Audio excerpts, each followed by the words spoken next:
Welcome to this edition of Queen's Talk, a live chat with another Queen on Instagram.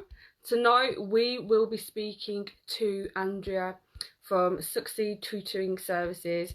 It's going to be awesome. As you're arriving on the chat, please just give me a wave in the comments, let me know that you're here, say hello, and let me know how your day's been. Let me know how things are going for you right now. And I'm just making sure that I send out some invites so people can join us here.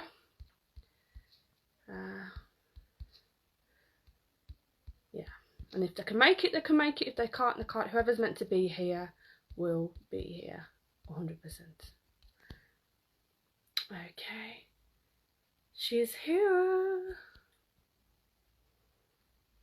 Well, I'm going to see if I can just add you now. Let's see.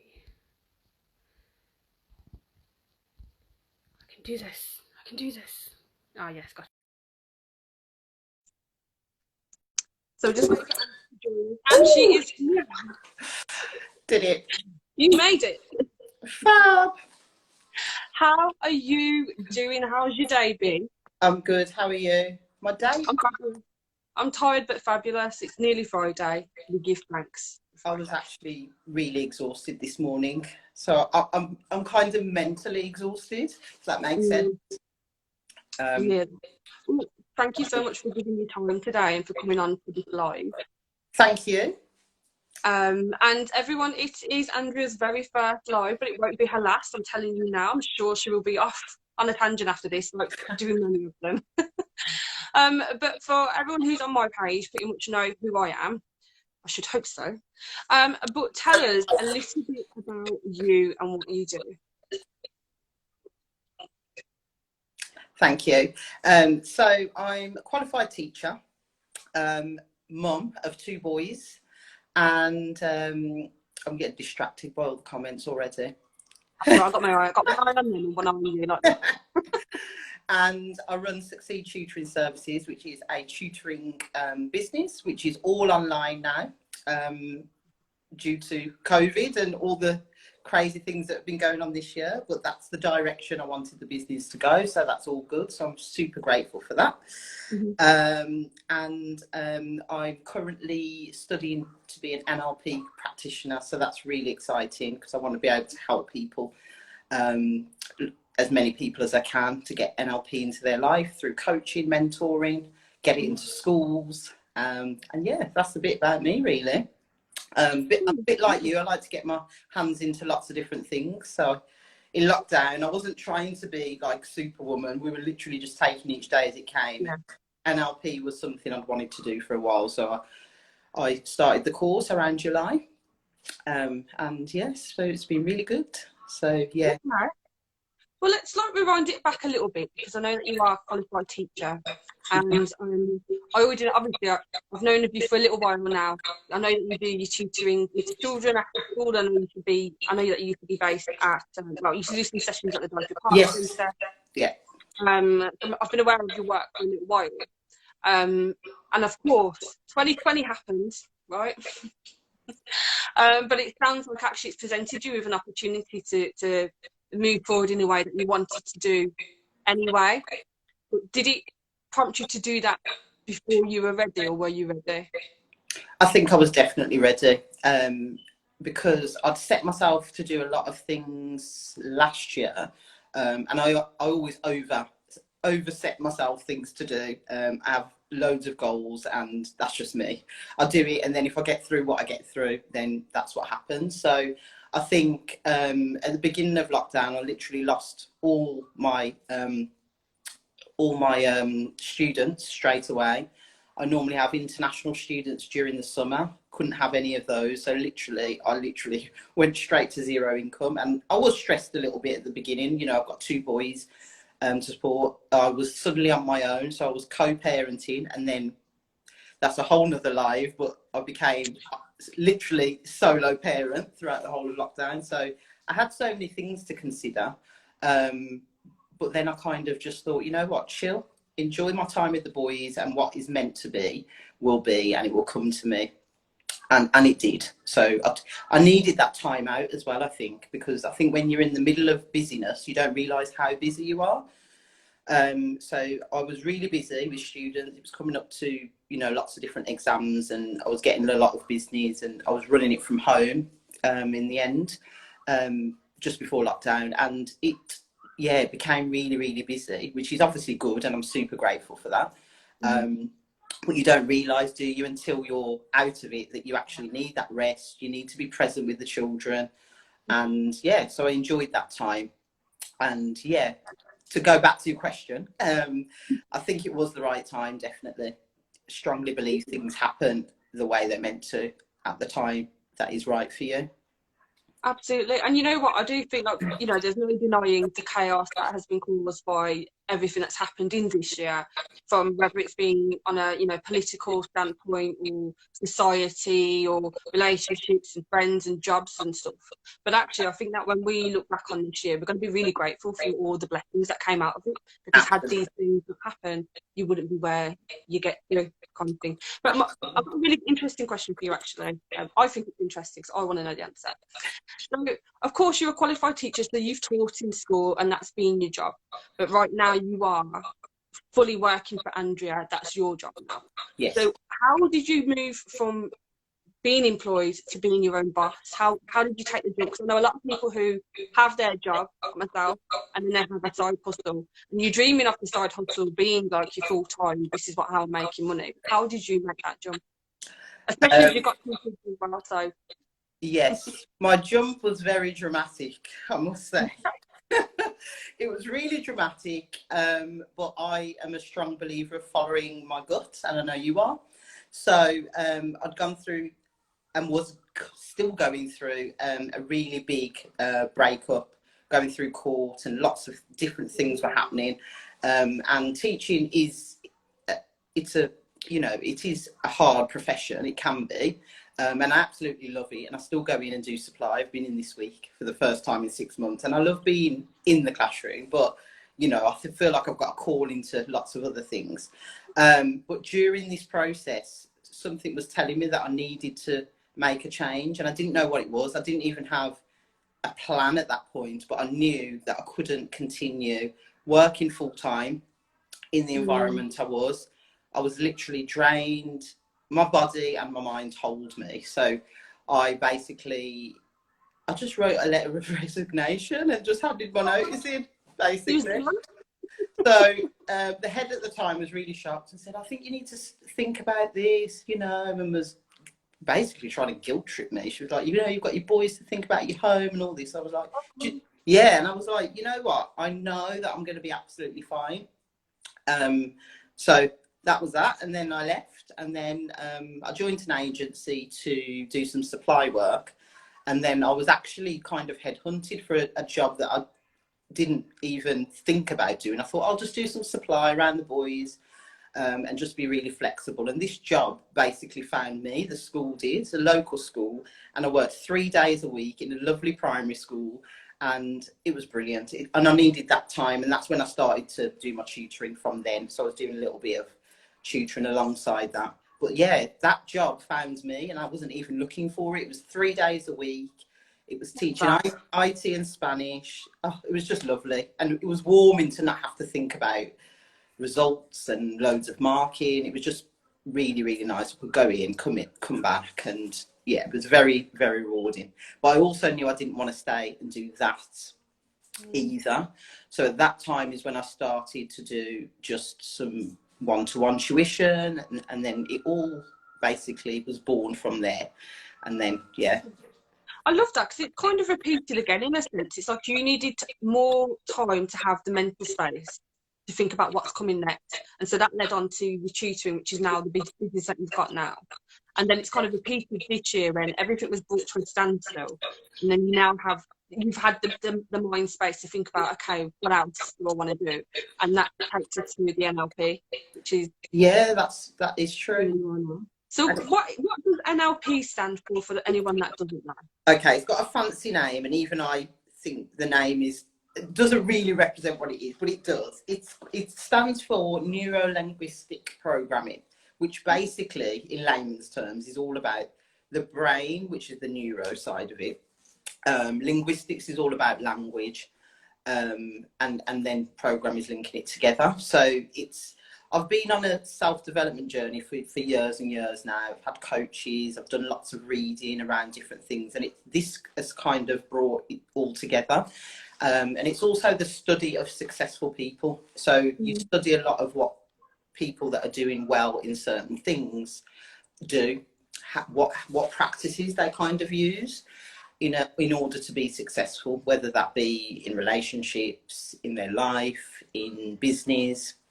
And there's basically lots of different things that I've either learned or now know the term for what I've been using, that I can now apply to life, business, my own children. They're like, I have to do loads of experiments on them using all the strategies, which is brilliant. Oh, give an give us an example, actually. So I was going to ask you that. You've learned it, and you know, as you're someone who's focused on that self-development, it's like we learn and then we apply. So Yeah. how have you been applying your knowledge so far?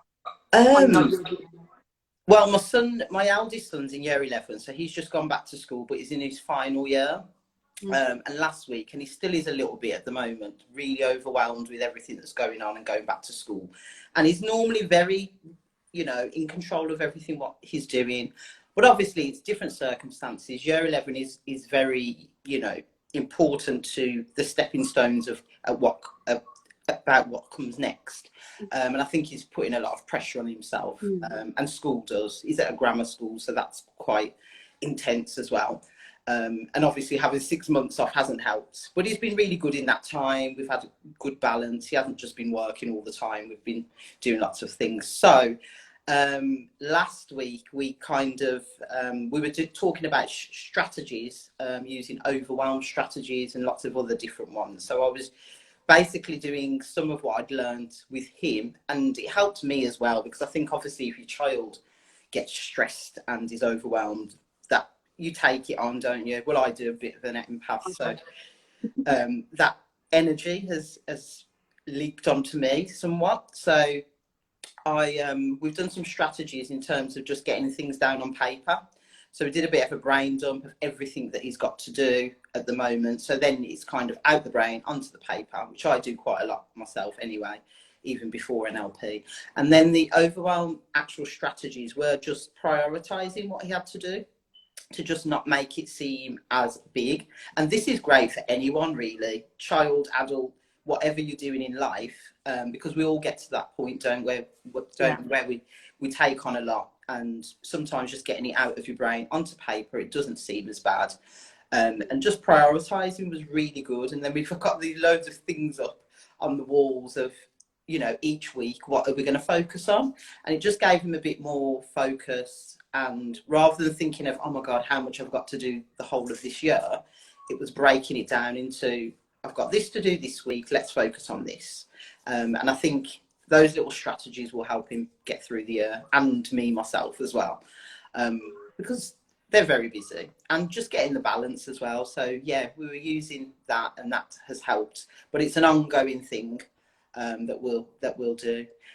I was doing some, there was a spelling strategy I learned as well last week, which is probably better to do in person, but I was doing that with my son, and to do with different sides of the brain and things like that. So my kids probably absolutely love me for experimenting on them. I'll put them on next time. But I love that, actually, and I love that, and I think this is it, isn't it? You know, with self-development, you can read all the books and attend all the webinars and have all the coaches. If you're not actually implementing what you've learned, what is the point? And so I suppose with you, you're trying it, aren't you? And you're getting results, actually, and by practicing it, you're reinforcing to yourself, this is working. Absolutely. And you've hit the nail on the head there. I think you can go into a cycle of doing lots of learning but not applying, and I think that's a key thing in business as well. You can be learning and learning, but if you're not applying any of the things that you've learned, you kind of don't learn either. It's what I always tell the kids, because my youngest is 8 and he hates getting things wrong. But I remember when my oldest was like that, and I was like, that's great, it's part of learning. When we're on the NLP course, we're like, oh, someone's confused, that's great, it means that you've got movement. But we're programmed to kind of think that that's bad. We've got to get everything right. So yeah, that's really interesting. And what's also interesting is the things that we think to be true that aren't true. It's just things that we've learned when we've been younger. Maybe our parents told us, or we've heard people say certain things, and it's kind of unraveling that now in adult life. It's quite interesting. So loads of little things pop up that maybe my nan said and I say to my kids now, but it's not even a fact. It's just things that we've kind of taken on. Turning the car light on the inside when you're driving. The police are going to stop you.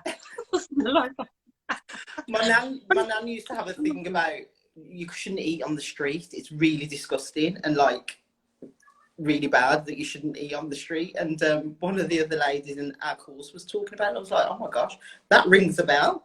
And then you just kind of program into thinking maybe you feel guilty when you're eating a bag of chips on the street when you're a kid or something. But they're things that aren't actually true. They're things that we just learned. So it's important in parenting as well, isn't it, that we don't push what we believe or what we think to be true onto them, and they learn for themselves. Exactly. And I suppose the trick is capturing it, isn't it, and having that self-awareness. Absolutely. So that you do capture it. Someone said, oh my God, I say that to my son now about the car light, and me. But you know what, one thing that I don't know if everyone's parent did when they were younger, but certainly when I was in the 90s, you know, don't be naughty or tell the policeman or call the policeman. I would never say that to my child now. No, never. I would never. Sometimes I think back to some stuff and like, that was really inappropriate thing to say. Yeah, absolutely. And language and communication is really important. I mean, I learned a lot of that in teacher training. What we say to children, they're so impressionable. Even what we say to adults is so impressionable. We have to be mindful. And even when we're talking to ourselves, we have to be mindful of the language that we use for ourselves, because it's, you know, it stays with us, it resonates with us. So yeah, language, super important. My language right now, Andrea, where have you been? What's that, sorry? You're speaking my language right now, where have you been? Meant to be now, isn't it? Definitely. It is. With so you've started your NLP in July. So is it a long course, and is it something that you can practice or apply to your work now, or do you have to wait until you're finished the course? Because I imagine, because obviously you're trying it with your kids, I imagine you want to implement it with the work that you do as well. Yes, I am trying some of the strategies with some of my students already, and that is part of it. We are supposed to be practicing. It's quite an intense course, so we are due to finish at the end of October. Wow. Something like 80 hours or something, not including any of the practice. But so I've got loads of homework and things to do, and which is exciting. I think I like to work at that kind of pace anyway, and because I'm enjoying it and I can apply it to so many things, the practice is just there, I guess. You know, even my mom or my nan, they're getting practice on the phone and things like that. So yeah, that's really good. I'm just checking my so I wrote questions down in advance, you see, otherwise we won't stay on top of it. Yes, I'm very guilty of going off as well, so keep me I'll have you all day and we'll be talking about the weather, so I'm sure we could all do that, but I want to make sure that everyone gets so much value out of you and that you get to talk about all the amazing things that you're doing right now.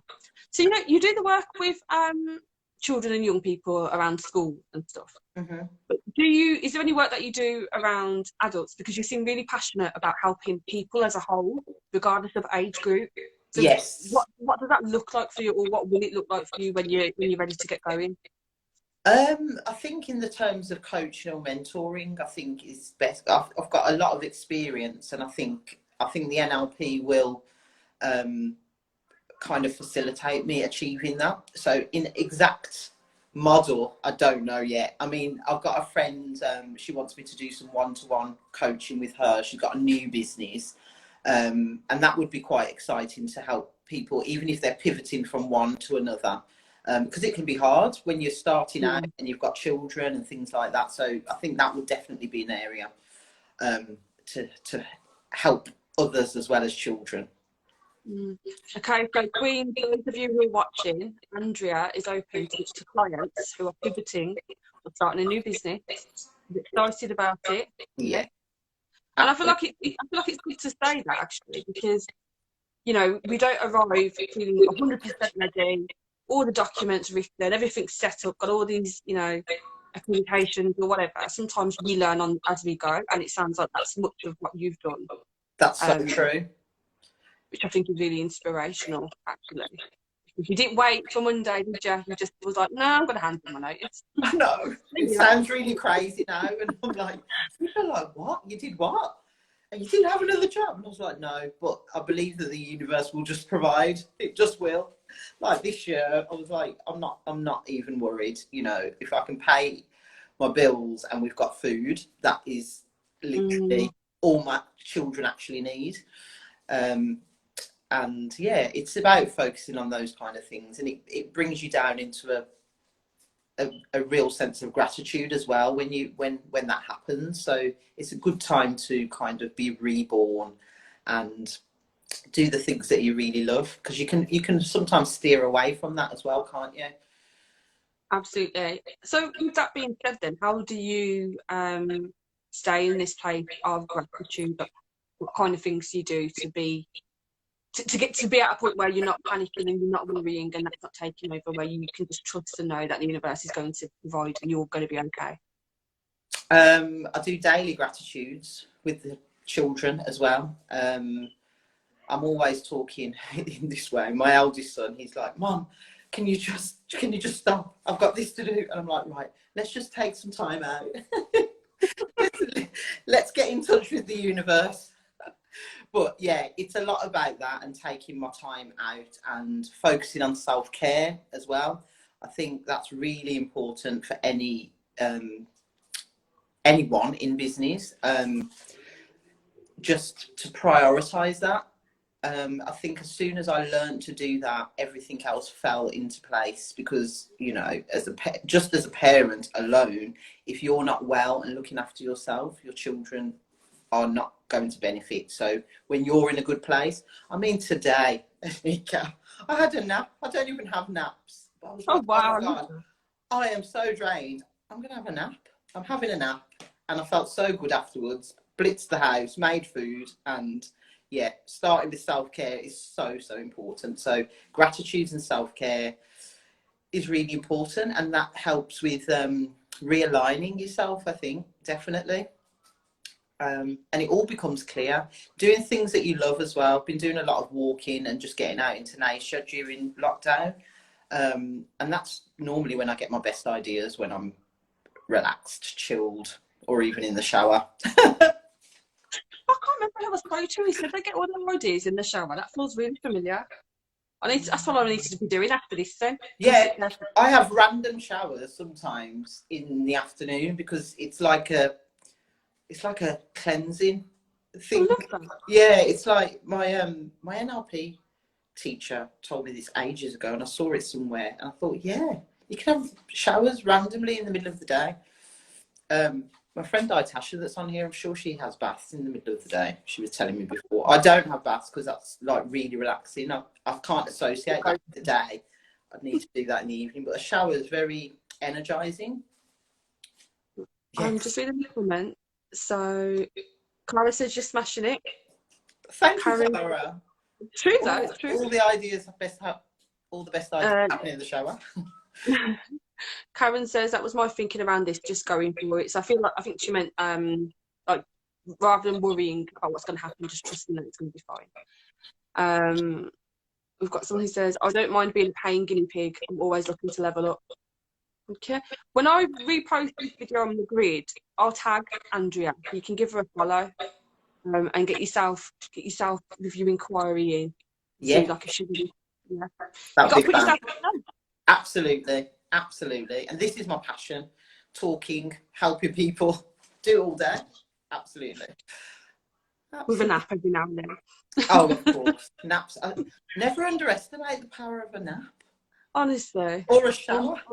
I said all my arguments, imaginary conversations happen in the shower. I love that. Arguments, you know, when you got to act both sides, you got to act out.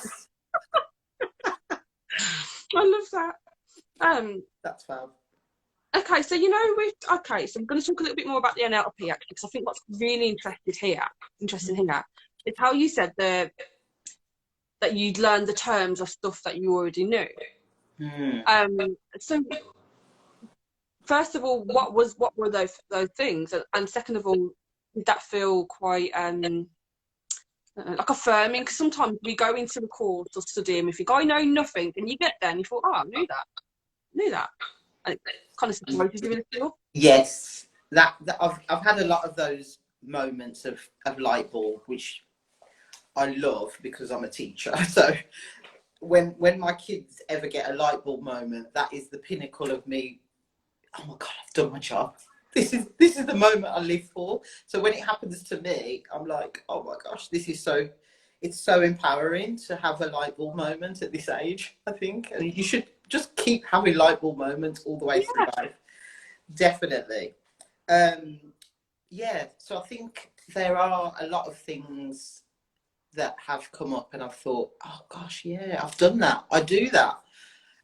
Which is really good, because obviously if you hadn't done any self-development or anything, not worked on yourself at all, it would be very new. And it could be quite alien, because some people do, you know, live in, so there's something called cause and effect, where you either live with, you probably know this, in a life where you make a lot of excuses, or you live in a environment where you don't think that things happen to you, that happen for you, basically, and you learn from whatever's happened. So it's a bit like when I was having all the things, you know, I went through that bad breakup and stuff, and people were like, oh my God, how did you get through it? And I was like, that all happened at the right time, and it happens to kind of teach me things about maybe relationships and things and myself for the future.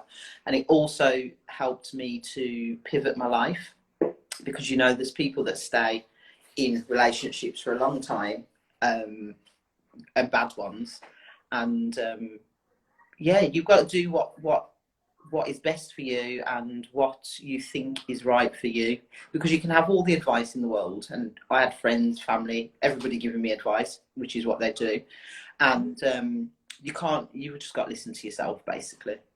And that's the thing that we've learned in terms of coaching people in NLP. You cannot, everybody has their own map of the world. So what I might think is good for you, you have a totally different map of the world, and what you think is good for you is not the same.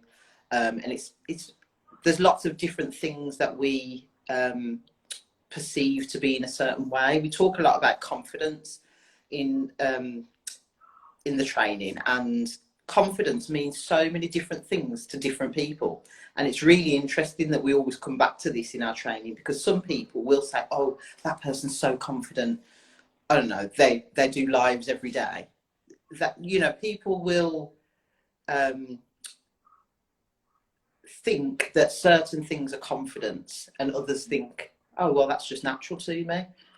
So it's having those perceptions of certain different things that make us make different choices in our lives. So it's really important to go with what you believe and going with your gut, and not kind of listening to too much outer opinions. That's really important. And I think, yeah, the cause and effect thing is really was an eye-opener, because it does make the difference between people who basically take action and people that don't, and people that live in a negative mindset. I mean, even everything that's happened this year, it's so interesting to see what people's perspective of what has happened. And I just won't look at anything like that. I just won't. I will always try and look at, what has this taught me? You know, everything. You can't be positive person all the time, but you have. But to be fair, what I think that if you can look at a situation and think, what has this taught me, and then you've took something from that, then you've won. Absolutely. Like Yeah. You've made something work for you, even if it was out of your control. You've actually took something back, and now you own that. I think that's a better way to, personally, I think that's a better way to manage a pandemic, than to think, oh my gosh, everything's going to pot, everything's awful, everything's all, you know, because it is, sure it is. But actually, there are so many great things. But I do think that I do think that there are groups of people that will be self-aware and will be reflective and will be thinking about why is it happening or what is this doing for me. And there are others who are blinkered and just don't do that. Yeah, we talk a lot about states as well, so being in a certain state, and it's fine to be angry and have your imaginary conversation in the shower. That's absolutely fine if there's a time and place for it, but it is just about not staying in that state for too long. So we talk a lot about that, and that is a big thing to do with, to help with mental health and self-care as well, because we are all going to have times where bad things happen. I've been saying this to my son as well this week. These are all learning curves and things that are going to make you stronger this year. And if it was all plain sailing, that would be boring and not real life. So it's all preparation for the future. And the more mistakes that you make sometimes, the more you learn. So it's about being in a certain state and not being there too long if it's a negative one. And just being conscious to be in a positive state most of the time. And being able to reflect on what things have happened is super important. Take the time to be angry, sad, upset. Yeah, definitely. Yeah, don't get stuck. That is definitely it. And just kind of thinking of it as, you know, happiness, sadness, anger, the place that you visit, not necessarily a place that you stay. And you may visit often, but you just visit, you don't live there, kind of thing. Yeah, absolutely. So a question for you, another one. I've got so many.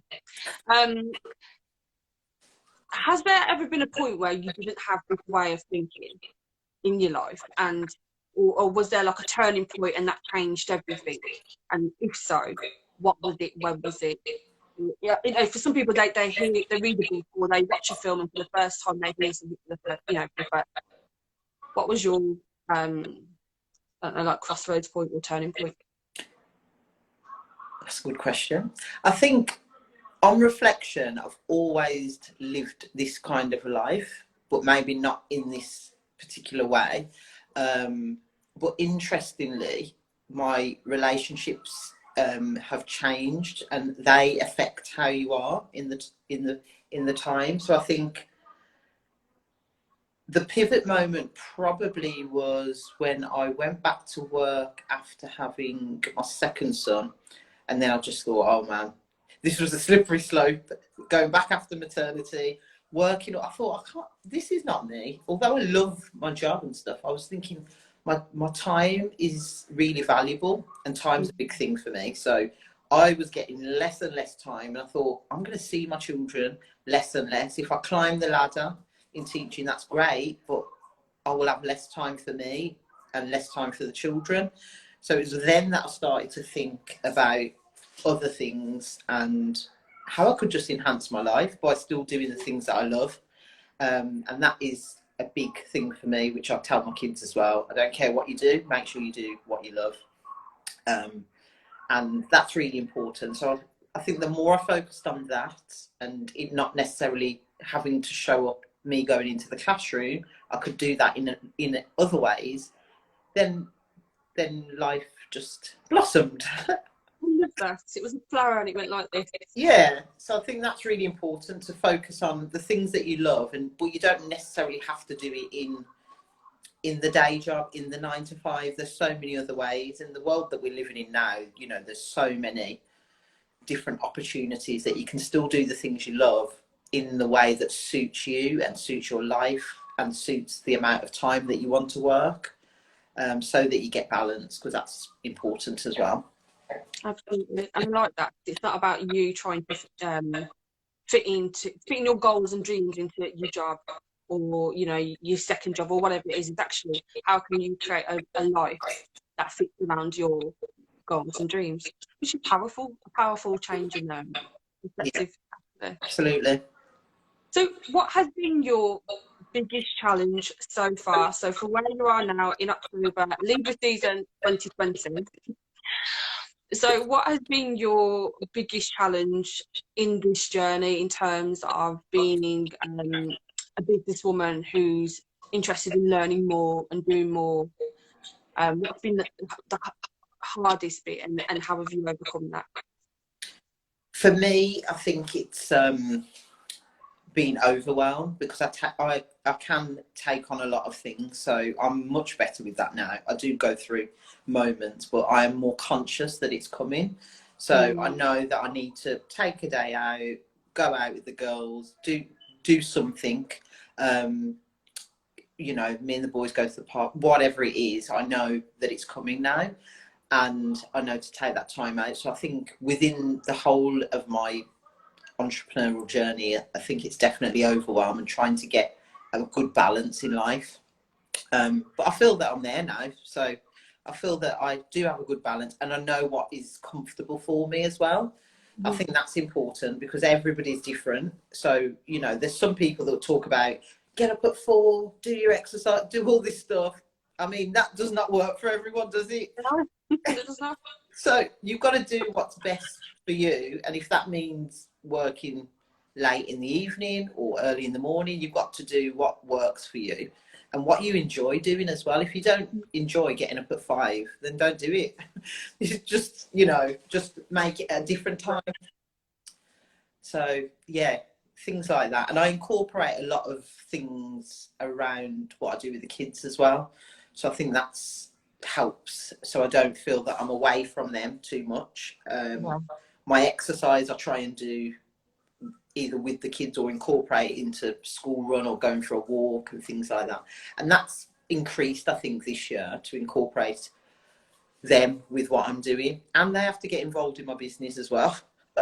So they know what I'm doing, and they can value their time, but also mine, because I think as parents we can feel guilty. I know a lot of parents that feel guilty about doing different things, but I'm a strong believer in that everybody, including my own children, have to value my time, because if that doesn't happen, you know, you just cross over and you've got boundaries that aren't met. So it's really important to stick to that and make sure that everyone's aware of your timings, because I think when you work for yourself as well, people think that you're just at home napping, even though I was today. But you were not, didn't you? You were working today, so you know. But it's true, actually. I think when you tell people that you work from home, they don't think that you're doing anything, or they don't value it in the same way than if you were in an office. Exactly. If I was working in Asda, no one's going to call me and try and have a chat. But because I'm at home, they think, oh yeah, let me have a chat. Andrea's free. But actually, no, I'm getting through emails, I'm writing notes for something or preparing lessons. You know, there's always something to do as an entrepreneur. But it's important to manage your time as well, because at the beginning I was doing, right, whatever business I can get, I'm going to work, even if I have to work 7 days a week. And, you know, the kids would be coming with me to Dorothy Parks and stuff. And I was like, this isn't good. Where's our time that's just us? So, but do you give yourself a day off then? Pardon? Do you give yourself like days off? Yes, I give myself days off. I don't do weekends now. Because at the beginning, a lot of people just wanted weekends, and I was like, no. You know, even when my own son had a tutor years ago, I was like, I'd rather he didn't do it on a weekend, because they need time on the weekends for themselves, family time, and that kind of thing. And you can literally just end up working all the hours, can't you, if you allow it, which is fine if you want to do that. But I think in terms of balance, you'll just get burnt out, and it's not good. And, you know, we have to make money and earn money, but I think I'm just driven by helping people, and then that kind of all connects anyway, naturally, if you've got the right values and stuff anyway. So definitely. You are so awesome. I'm in awe. I'm like, Andrew, you can talk all day. Thank you, honey. You talk so much sense. Oh, dead lips and red lips. Yes, you do. Days off are so important. I write them in my diary. Day off. And then don't book anything in on those days. Just don't do it. Just do you, Yeah, or the housework, or lie in your bed, whatever you need to do. Yeah, and be certain, because people will try and, oh, can you bend the rules? Can you just do this Saturday? And you're like, no, can't. And if people want your service, they should value your time as well. And if they want your service, they will be able to arrange the time for you to do that in the time that suits you, because that's when you're going to be working at your best as well.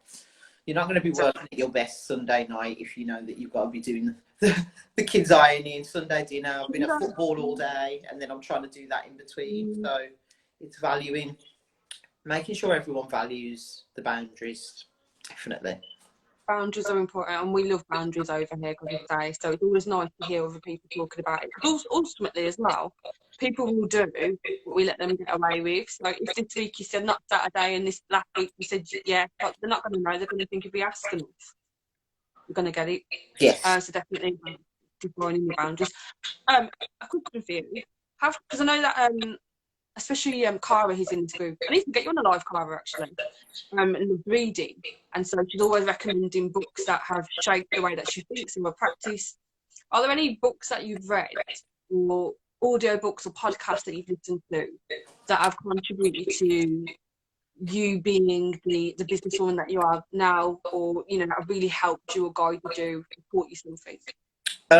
Yes, off the top of my head, I think a big game changer for me was Miracle Morning.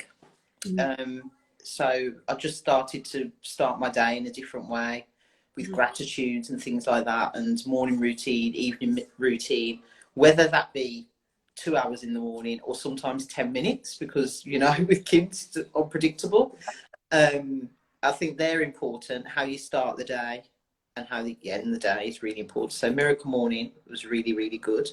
I'm currently reading Chillpreneur, which is really good. I had the audio version of this. I'm listening. So it's brilliant. And she's got a few other books. I do follow her on social media, but I love her ethos, because she has children and she's all about the opposite of kind of what all the others are like. Be busy, do all this stuff. She's like, no. She's like, do this, do that, and yeah, it's very in line with my values a lot. So I've got to read her other ones. I did write down a book that I've just been recommended. Someone recommended on my course, which I did write down because we were doing The Secret as well. Was a big game changer, and Rich Dad Poor Dad. I was trying to put The Secret on Netflix the other day, and my son went, "Mom, again." I said, "You've watched this?" He was like, "Yeah, numerous times." Oh wow! Okay. But every now and again, I'm trying to make sure that things are embedded in them. But I know that they pick up the energy, don't they? But sometimes it needs reinforcing. If you wouldn't mind, let's have a chat about that, actually, because I'm very much interested in different spiritual practices. I'm interested in law of attraction and talking to the universe. Yes. And I also co-parent, which is interesting at times. A challenge in itself.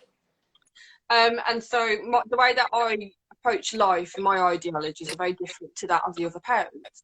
Of course, my children spend a lot more time with me, and so we do things like there's a white feather, let's thank the universe. And my oldest is very sensitive, and so we've started looking at I contacted a friend.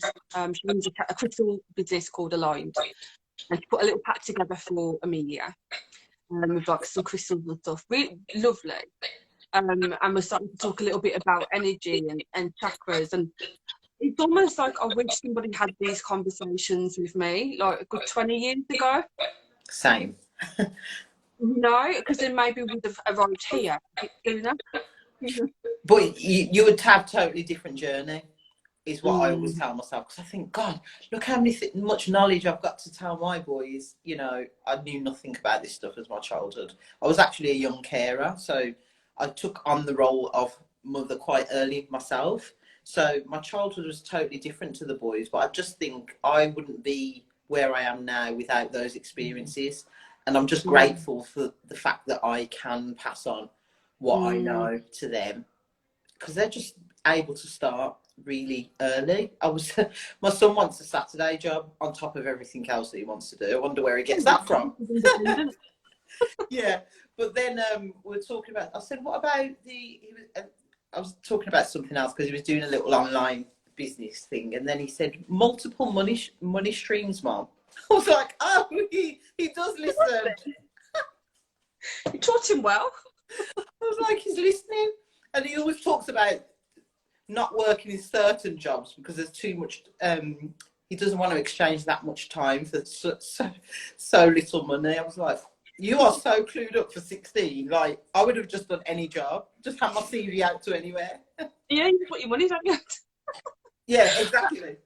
But that's brilliant because it's like he's absorbed everything that you are, and it's like you have equipped him with some fantastic foundations that he's already got ideas about what he wants to do, but he also really recognises the value of his time and the investment of his energy, and actually what am I willing to exchange this for.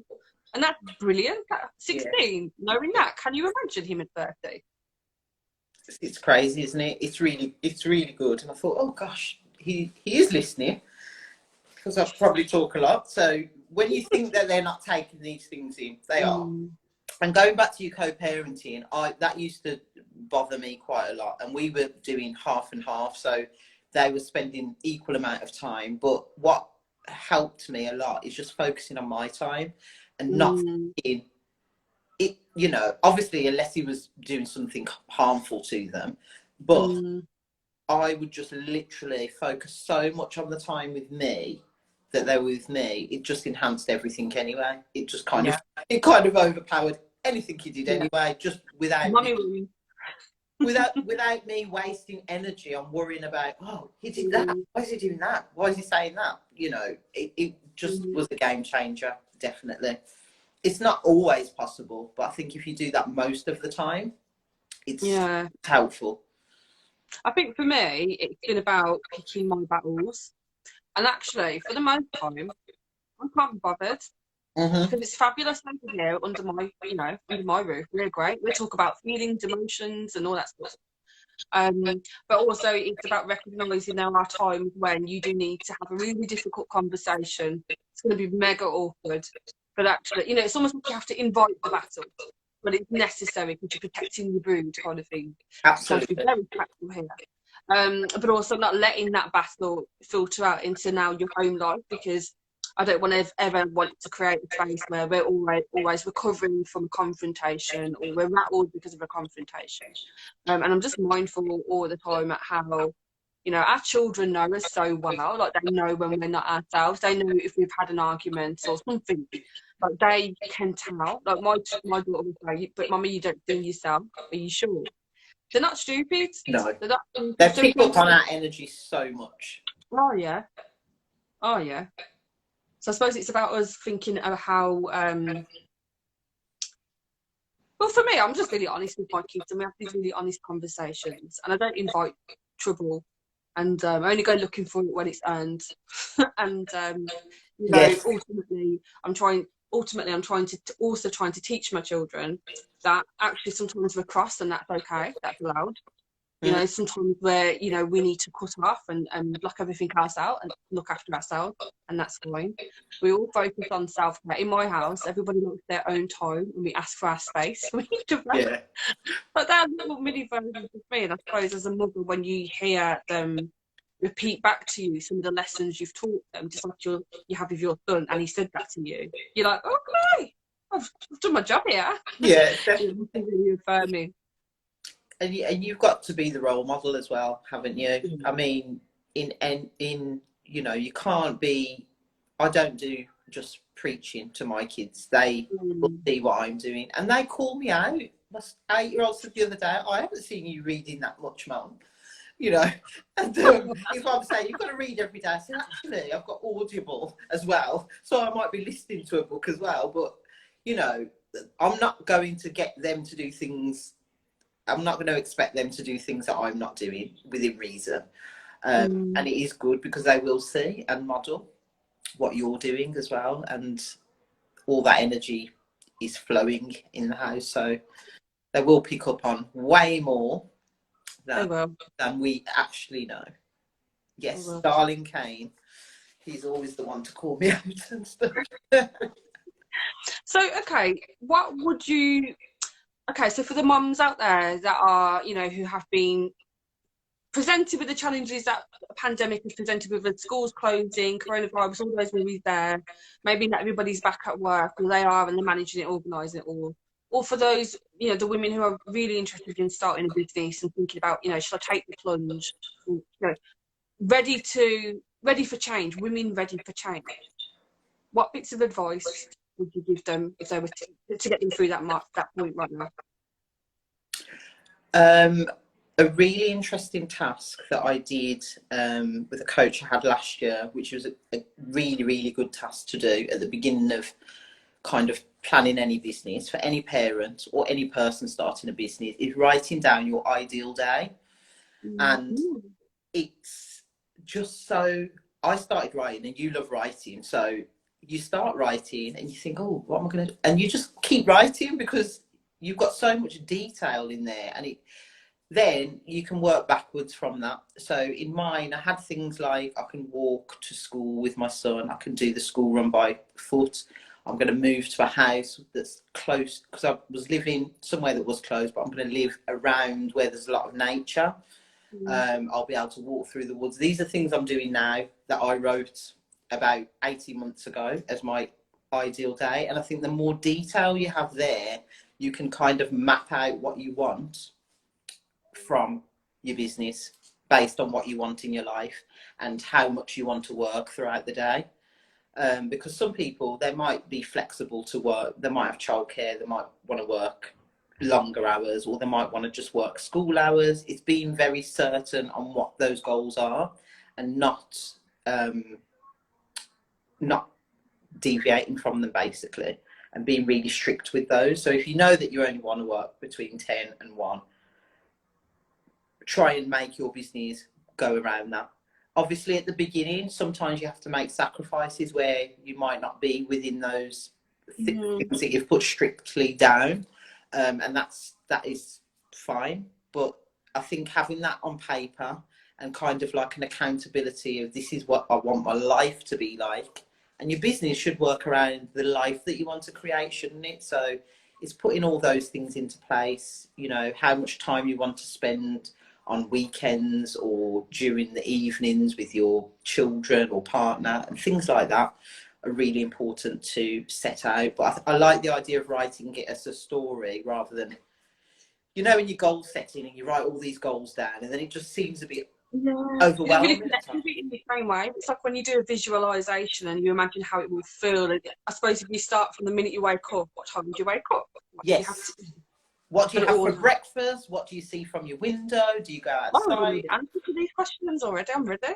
Yes, exactly. Where do you want to live? What can you hear? What can you smell? Because let's face it, exactly. What clothes are you wearing? What shoes are you wearing? What's your hair like? All these things are so important to what we're going to be experiencing every day. And I think once you put it on paper, it makes it more real.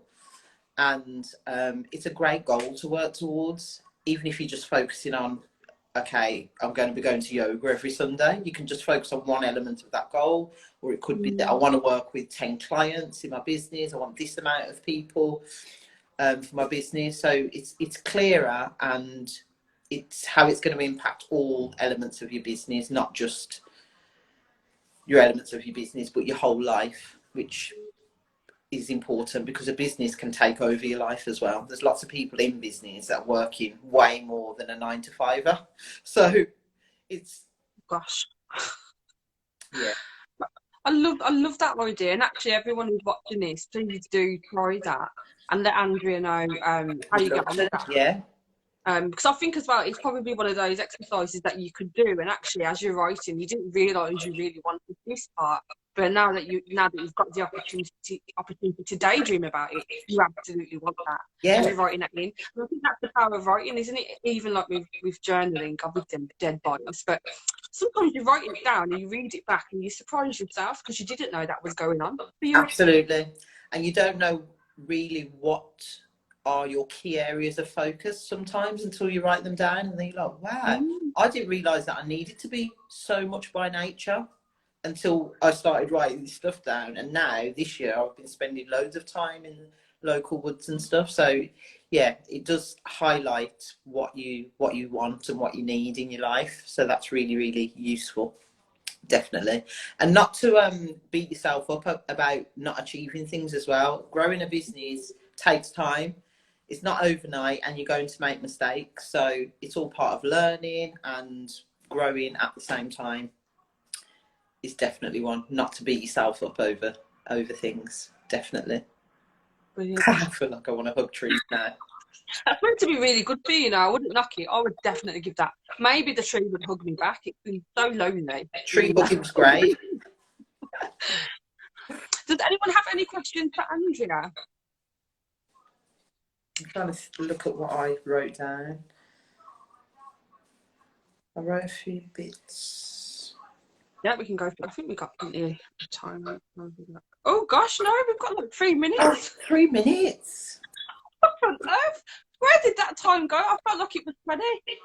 Oh my gosh, I can't believe we're at the end. I was going through my notes like we had half an hour left.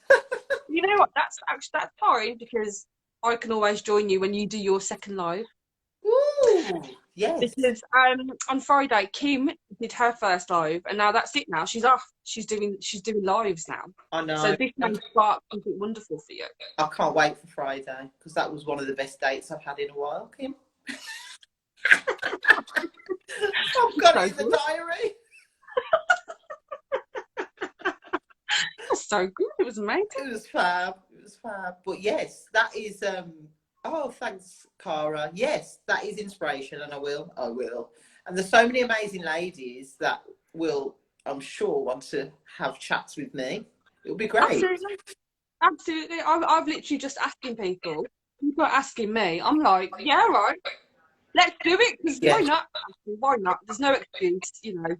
Let's just do it. It's amazing. And we get the chance to speak to each other on a face-to-face level where we may not have otherwise done this. Yeah, absolutely. And sharing all our knowledge and being able to bounce all that energy off each other is brilliant. Brilliant. So I look forward to another one with you, definitely. Absolutely. I don't feel like we've even touched. I feel like we're just warming up. Right? I know. Oh, whatever, Tash. I could do this all day. Tash, it's amazing. well. Yeah, I could, absolutely. So yes, I need to get a day in that I'm going to do each week, and yeah, rock up. But yeah, if anyone's got questions, if you're watching this on the replay, please do follow Andrea on all her accounts. And don't be afraid to send her a DM and ask her a question as well. As you can see, she's very open and welcoming person. So your contact would be most appreciated. And I just want to say, just thank you for your time. You've had a tired day. But no, this has been a great end to the day. And then you were ready for our chat. And it's very rude, but our 20 minutes has somehow been a whole hour. I can't believe how quick that's gone so quick. Obviously, when you're having so much fun, it goes quick. This is it. This is the kind of dates we need on a Thursday. So absolutely, I'm gonna thank you for that. You know, you come from thanks to everyone that's joined. Thanks for having me, Anika. No problem. Everybody, I'm going to post this on the grid now. So if you watched this and you felt really inspired or moved by anything that Andrea shared with us today, and she shared a lot, please do feel free to tag a friend, to share it to your stories, just so more people can see it and get to just to feel the blessings of such knowledge shared. Because you just never know who might need to hear what she's had to say. And I know for myself, there've been some snippets of lives that I've seen, and I've then followed the person because actually I love everything that they're saying and the value that they give. And please don't be afraid to give us a share. And yeah, thank you, Andrea, for your time. Thank you. Have a lovely evening, honey. And you. Bye, everyone. Take care. Bye, everyone.